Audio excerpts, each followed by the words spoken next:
Hey, podcast listeners, this is Nate from the Made It podcast. Wanted to reach out to any founders, growth marketers, sales leaders listening. We've made a community just for you, and we wanted to invite you to join. We have growth playbooks for you to use, instructional events, a few dozen every month to learn how to use the latest technology, even some free services that can be helpful to help your company grow. The first 1,000 people to join are free. We've created a link. You can click on it in the bio for this episode. We hope you'll join us over at our community. Welcome to Made It with Connor Tompkins. I'm here with Darrell Lerner. You have probably done more for dogs than anyone I know. He started All Paws, which you may know. He also started Snap Interactive, which was a really, really big deal. I've never seen a chart go up like that, like up and to the right. And essentially it's connecting like social apps that were up on the rise with like dating and like your love life. And so you've done a lot of really cool things. Good to have you on the Made It podcast. It's great to be here, and let's focus on the dogs. Yeah, I think that's a good place to start. One of the things that I liked is that Darrell and I met through Post-Exit Founders, and you were probably one of the first people that I talked to. And you had a dog company, and I also worked on Embark, which is a dog genetics company, right? And so you had also All Paws, which is like helping match dogs to owners. So I thought that was a really cool kind of like line. Thank you. Yeah, that was a lot of fun. I was really just looking for an excuse to pet a dog every now and then. So I figured even if I have to start a business around it, I will. And mission accomplished. How did it start? Did you just start taking pictures of really cute dogs and then like going to like people and being like, this dog will like needs you? And I don't know. So I left Snap Interactive, my prior company, Right. and brought a young lady with me who had worked with me there. Yeah. And we raised a bunch of capital. Yeah. We're in a fortunate position because people had done well with Snap. Yeah. And we were sitting in an office with, 7 figures in the bank account Yeah. and absolutely no idea what we want to do. That's not how most of business. Right. Not your normal journey. Yeah. Most of the time you're like, we have no cash, but we have all these dreams. This was the opposite. I should have enjoyed it while it happened. But and I remember her saying, like, we need to do something. Yeah. I'm like, okay, fair. We started writing ideas down on a piece of paper. Yeah. And I remember number one was Match.com for pets. Okay. There was something around gifting, whatever it was, the top 3. We did the old Amazon thing of writing a press release to kind of express the value proposition before we went to build it. Right. And, I showed it to a couple of friends and they're like, the dog thing feels right for you. I'm like, What was the headline? Like help Fido find love? I think it was something to the effect of like, I think at the time we called it like Pet Match or something, but Pet Match launches to help you find your perfect pet, or, search 42 filters to find your perfect pet. When you say like matchmaking for dogs, I thought it was like, and obviously I know All Paws, right? But I thought it was like, I have Fluffy and I want Fluffy to find a partner, And then like a breeding site, which kind of makes sense. Like, I feel like that should be a thing. It was Tinder for finding your next pet. Yes. And the dog is like, yes, no. But the humans do the swiping. Now, maybe soon we'll do the dogs. So you guys landed on this dog company idea. Yes. Do you remember what the headline was on your PR piece when you were talking to people about this? Tinder for finding your next pet. OkCupid for finding your next pet. eHarmony for finding your next pet. Yeah. It was an online dating site. Everything we did as we built it, we were looking at dating sites, never looking at pet sites. Well, you kind of had one with Snap Interactive. Exactly. So were you just leaning into your strength there? Yeah. And, things that worked when we sent out emails instead of, hey, Connor, here's, 6 women in your area we think you'll like. It's, hey, Connor, here's 6 golden retrievers in your 6 area poodles. we think you'll, or, hey, Darrell, instead of, here's, meet so-and-so, we think she's perfect for you. It's, meet Kona, we think she's perfect for you. I like that. I oddly like that more. So it was, every aspect of it was dating. Did you ever combine any personality elements with the, like finding the right dog? Like, would you survey them and be like, how active do you want to be? And, Yes. and then match you to that energy level for a dog? Yeah. We had dozens and dozens of search filters. Yeah. Activity level, temperament. Right. Again, at heart, this was a dating site. Everything you would see on a dating site, except pets instead of people, and dog characteristics instead of human character in some cases. I think it makes a lot of sense, and it did well. I think one thing that maybe to reverse pitch you on this is that, have you noticed that like sometimes people look like their dogs? So maybe using AI, you scan their face and then you find them a dog that looks like them in their area. Let's do it. Yeah, I think this is going to print gold. So there's Snap Interactive. Snap was a client of Support Ninja back in the day, so I thought that was kind of fun. You sent me a video from Bloomberg, and I thought that was awesome because it was talking about how Facebook was blowing up and how there's these applications being built on inside platform, and you guys timed it perfectly. Like it was oddly serendipitous, right? And you just see Snap, you just see like this like graph just shoot up and to the right, like one of the steepest curves I've ever seen on like on a graph. Can you tell me a little bit about Snap Interactive, what the premise was, and then I would love to hear about that moment. So that was wild. Snap was kind of right place, right time. Yeah. It was originally an online dating site called IamFreeTonight.com. Premise was date by your schedule, who, what, when, when are you free? It was targeted towards busy urban professionals. We spent a year and change building it out, and building dating sites are hard. There's, a lot of people go into it. They don't understand the economics. I don't know that we understood it perfectly at the time either. It's really expensive. And the only thing that matters is the size of your user base. So, we were doing okay, but not great. And then Facebook opens up their app platform. This is 2007. So we build an app whose primary purpose is to drive traffic to the dating site. Yeah.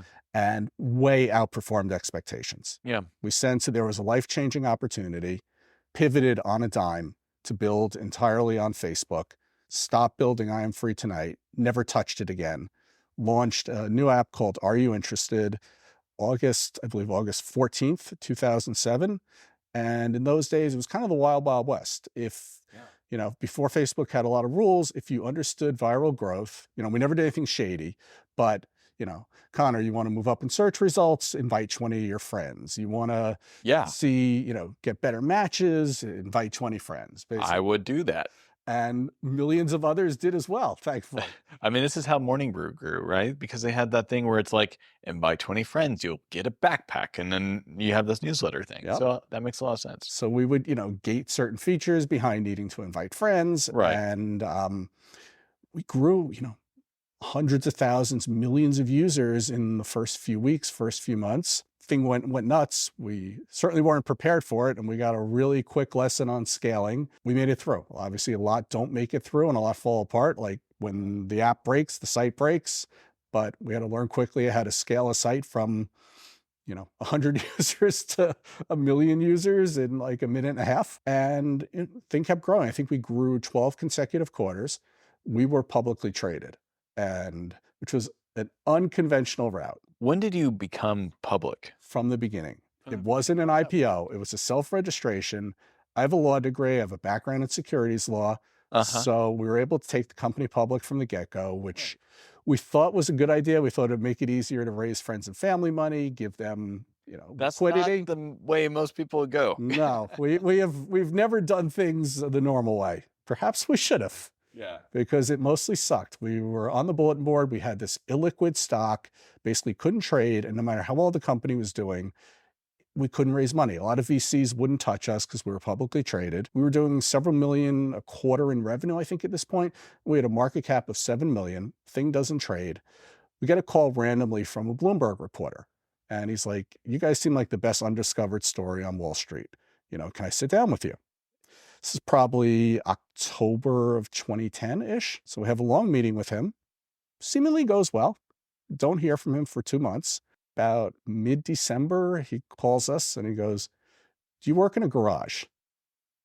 And, huh? Yeah, do you work in a garage? No, you've been to our office. You know where we work. It's like, do I need to work in a garage for this article? Like, is this the story arc? No context, no anything. He's like, thank you. About a week later, all of a sudden, an article comes out in Bloomberg. And long article on us, all positive. Okay. There's a quote from Greg Blatt, who was the CEO of Match.com at the time. He's like, I'm not worried about Are You Interested? It's just a fun, flirty little app made by a bunch of guys who work in a garage. We have dozens of data scientists and blah, blah, blah, blah, blah, blah. More importantly, thank you for the shout out. But what the shout out did, which changed the trajectory of the company, is that article appeared under the IAC ticker symbol. Okay. So we had this stock that never moved that all of a sudden, because it's listed under IAC, it didn't take much to move it. People started buying it. And the thing was, 14, 17 cents, whatever. Yeah. Right. First day goes up to 20 some odd cents. Second day goes up to 50 cents. Now, keep in mind, the article comes out, I think it's December 23rd of 2010. So totally dead Christmas week. Interesting lesson. It goes against like every piece of advice of, the best times to put out news or Tuesday morning, this is a completely dead week. Nobody's paying attention. We ended up benefiting from it because there wasn't a lot of other news going on. Yeah. So stock goes up, 50 cents the next day, ultimately to like $2 and change within several days. Bloomberg TV starts covering the story. Yeah. And my favorite one, I still remember one of the segments where she's like, breathlessly, we've been covering the story of Snap Interactive, the stock that's gone from 17 cents to $2 in this short period of time. Today on volume of 3 million shares. Last week at this time, it had, is this right? 100 shares traded? And we're just watching this. It's totally surreal. And all of a sudden, we're getting inundated with phone calls from investors, public company investors, et cetera. Yeah. We ended up filtering everything out to our lawyer. Long story short, we ended up raising $8.5 million at a $70 million valuation. Something like, I think it closed January 14th, January 17th. Okay. So this is all in a span of like 3 weeks. The wild part is nothing about the story changed. Nothing about the company changed. You guys are the same people and the same company, same product. Same revenue, same anything. Did you look like a genius for making your company public at first? Like, or I think that week we were a genius. That week you were a genius? Every other week it was like, what the F did we do? Like, yeah. We're watching competitors. Zeus was an example that went crazy during that period, and they're all raising $40 million from VCs, and we're stuck at the $7 million market cap, and nobody would touch us. And then we have this week where like everyone's literally throwing money at us. We did ultimately close the deal. We did like a 2-day road show, and then people were, I don't know what the right term is, making their offers, and our bankers calling us like, all right, they're in for 2 million. We're up to 4, we're up to 6. Insane. And we're actually like, you know what, can we slow this down a little bit? Like, we don't want to dilute ourselves too much. I almost feel like this is like draft day. Like it was an out-of-body experience. I mean, that's pretty remarkable. I just imagine you and Cliff, are you drinking with mimosas and you're like, cheers? Or are you like, the world's going to end? We were so exhausted. We were so exhausted from this. Like, take a stress nap. I remember New Year's Eve sitting in the office meeting with the bankers, till 6, 7 p.m., like constantly just texting my wife, like, sorry, I'll be home. I can't make it yet. I can't make it yet. And it's just, again, with this dead company, dead from a stock perspective that no one would touch. And now suddenly they're throwing money at us, and just like, I guess like winning the lottery or something, our whole life changed overnight. Yeah. And we ended up raising that money, used it to actually build out a company, nice new office. It's funny, you're working backwards. You went backwards. You started with the end, which is the IPO or the public offering. You had a company, it wasn't very big. You raised some money off of this news article. Then you went backwards, and then you like built the company that warrants the valuation. Well said. Yep. We kind of backed into the valuation, so to speak. And turned into a serious company, pretty much overnight. Being public mostly sucks. Yeah. I wouldn't recommend it for most people. It's a pain in the ass to run a public company. Yeah. But for that period of time, it was a lot of fun. Only downside was all of our friends got to sell and make a fortune. We couldn't sell. And a lot of our friends didn't understand that like we didn't get to sell during that period, and assumed that we had made like millions and millions of dollars that we didn't make. Walk me through this really quick. Why can't you sell? Because as insiders, you're not allowed to trade on material non-public information. Mm-hmm.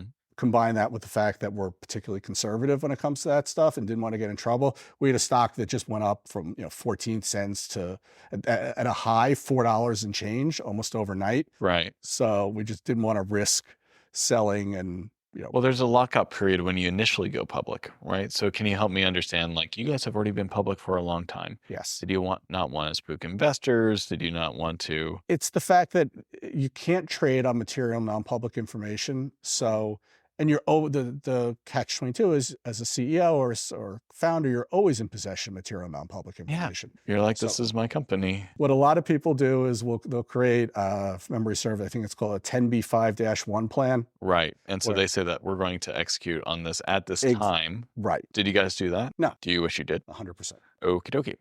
Actually, I should say about 5 million %. 5 million %. That is perfectly fair. Yes. So yeah, we did not make the same money that a lot of others did, but assumed that we did, which was always fun. That's a harder thing whenever people assume, like they see this persona and they're like, it's true for most founders because most cap tables for most companies are not public information, right? And so you can have a wildly successful companies and either you raise too much money, there's a lot, or the cap table is different between partners. And so there's a whole bunch of different circumstances where like what is presented on the outside might not be what's happening for you in your reality. Correct. And you're experiencing this pretty extremely. And so everyone was expecting you to buy dinner and buy drinks at the bar. With my paper fortune. You're like, hey, bartender, I'm rich on paper. I got some stuff. Can I pay in options? Like I owe you. Yeah. I mean, I remember one of my friends basically accusing me of being a liar when I said that I didn't make money off of that. Oh, geez. And he kind of looked, I'm like, why would I lie to you and say that I'm poor? Like most people brag about being richer than they are.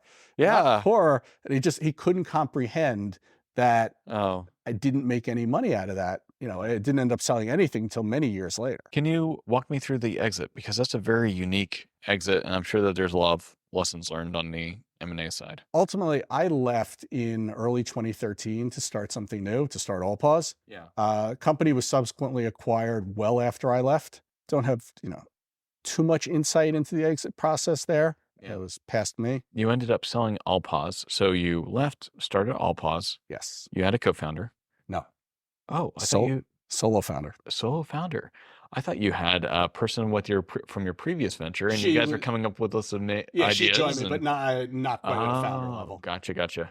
And so you guys have this company, and you're making these matches between canine and human.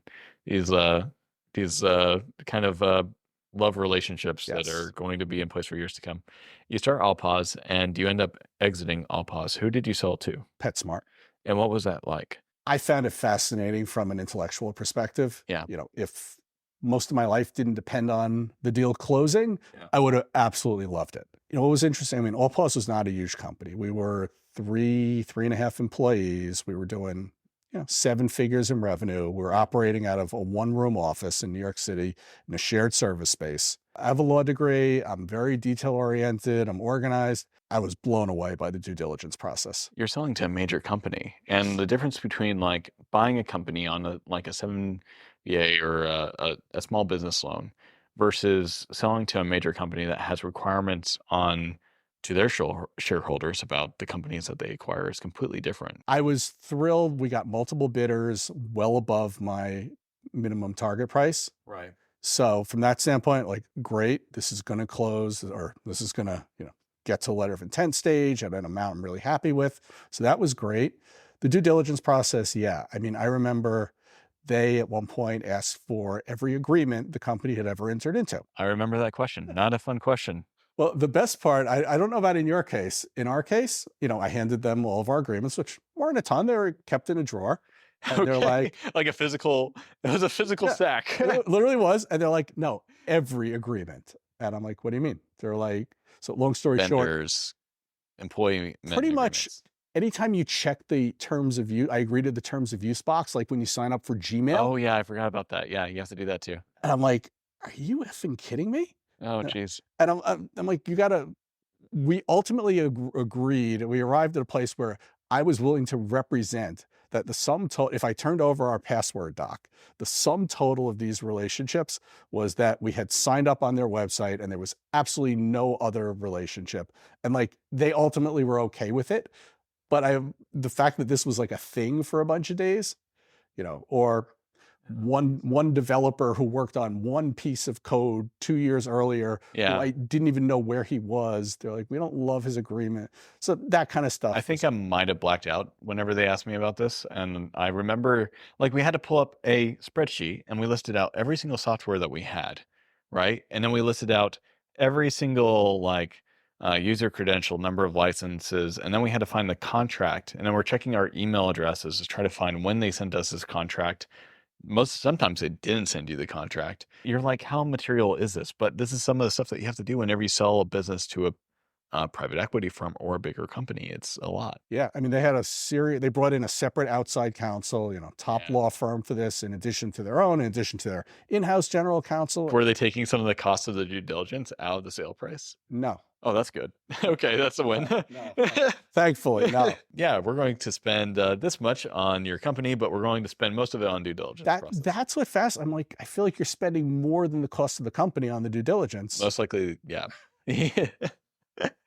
And Ernst & Young and PwC and all these companies that are working on your technical due diligence, your contractors, they're like walking away and they're really happy. That was another. I remember them asking for audited financials. I'm like, we have like 6 line items a month. Here's my server cost. It's like literally like these are our 10 bills that we pay every month. I feel like they kind of did you dirty. I feel like they probably could have simplified that one a little bit for you. The funny thing is the guy who I ended up being best friends with there was the associate general counsel who was the lead guy on the deal. Yeah. And he ended up being like the nicest guy, and we stayed friendly afterwards. And it's like, kind of have to do that, blah, blah, blah. But What year was this when you closed? We sold October of 2016. Okay. Stayed with them for a year. So through October 2017. Right. Transitioning the business. Yeah. Which basically meant I did the same thing I did previously for 11 and a half months until 2 weeks left. It was like, oh, we got to do something here. Let's find someone. What did you do after that? Did you take some time to rest? Did you go to Palau? Where did you, what happened? If you ask my wife, I took way too much time to rest. Yeah. I took about 2.5 years off after that. Yeah. I dabbled in a few things.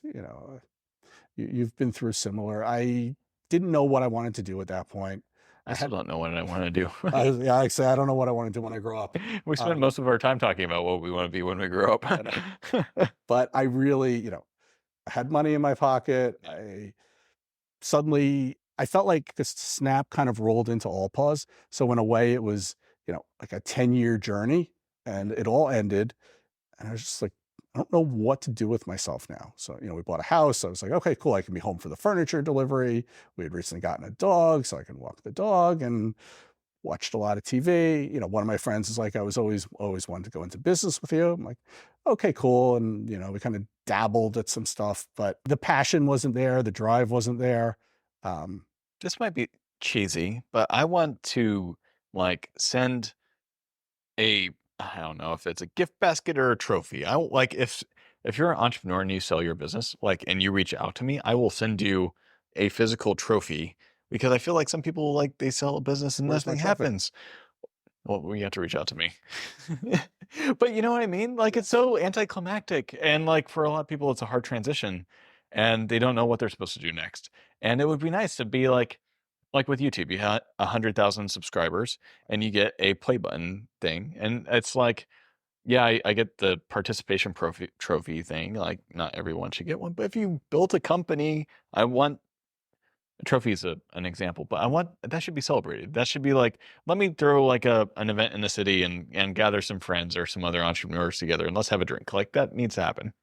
I agree. And it's tough. Again, I don't know. I'm curious about with your circle. You also kind of don't want to brag or raise too much attention to the fact that you just got a big payday. Yeah. And a lot of my world is not startup world. So it didn't necessarily mean the same thing to them.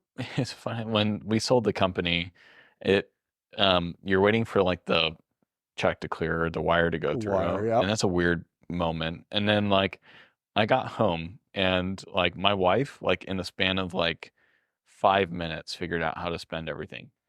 Like she had a They have spreadsheet. that ability, don't they? It was amazing. And she was like, here's all our family members. Here's the ones that are still in college. And like, it's like, wee, wee, wee. And I'm like, it took like 7 years and you just spent 7 minutes and you figured it out. That's fantastic. I'm like, let's take it slow. And I think that there's something around like getting used to money and getting more comfortable, like after you sell your business, around how do you adjust? I remember that moment though. It was, I mean, you work on a deal for months and it's all consuming. Yeah. And then I remember the email coming across, guys, the wire's been released, Yeah. and check the bank account, and it hit. Wow, now what? And it was like the middle of a weekday. My wife was at work. Yeah. I'm just sitting in my apartment by myself with my dog. I just had a nice sizable wire hit my account. Just like, well, I feel like I'm supposed to be doing something. I don't know what. What do I do? There has to be a better way. Yeah. I was at Chase Bank and they were trying to sell me on a bunch of different products. Oh, so yeah, that's not the best way to go. Immediately it's here's our wealth advisor, here's our private client guy. Yeah, I've never felt so loved by a bank. I'm gonna say it's hard to feel loved by certain banks. You are messing around with a bunch of different ideas that you think are growing and are scaling. And one is focusing on this influencer economy. Yes. And we've had some guests on the podcast that talk about like how this influencer space, there's a little bit of a gap between the value that these influencers bring to the brand and how much they're able to capture on that value. And there's also a little bit of a gap as far as harder for brands to engage with influencers. Yep. So what are your thoughts? What's exciting about this? First of all, super bullish on the creator economy, on influencer marketing, et cetera, et cetera. I think the name of the game going forward is distribution. And I think that the nature of audiences has changed. It used to be like some major celebrity holds up a water bottle, like, here, buy this. Everyone runs to buy. Now it's, the girl on TikTok who has 100,000 followers and showing her, get ready routine and her skin cream that made her acne disappear, that you relate to, they're relatable, they're authentic. So I think that excites me in general. I think that's where the world is going. As I had no previous deep experience in this space. And as I've been diving in, what's been exciting to me is almost every hypothesis I had was wrong.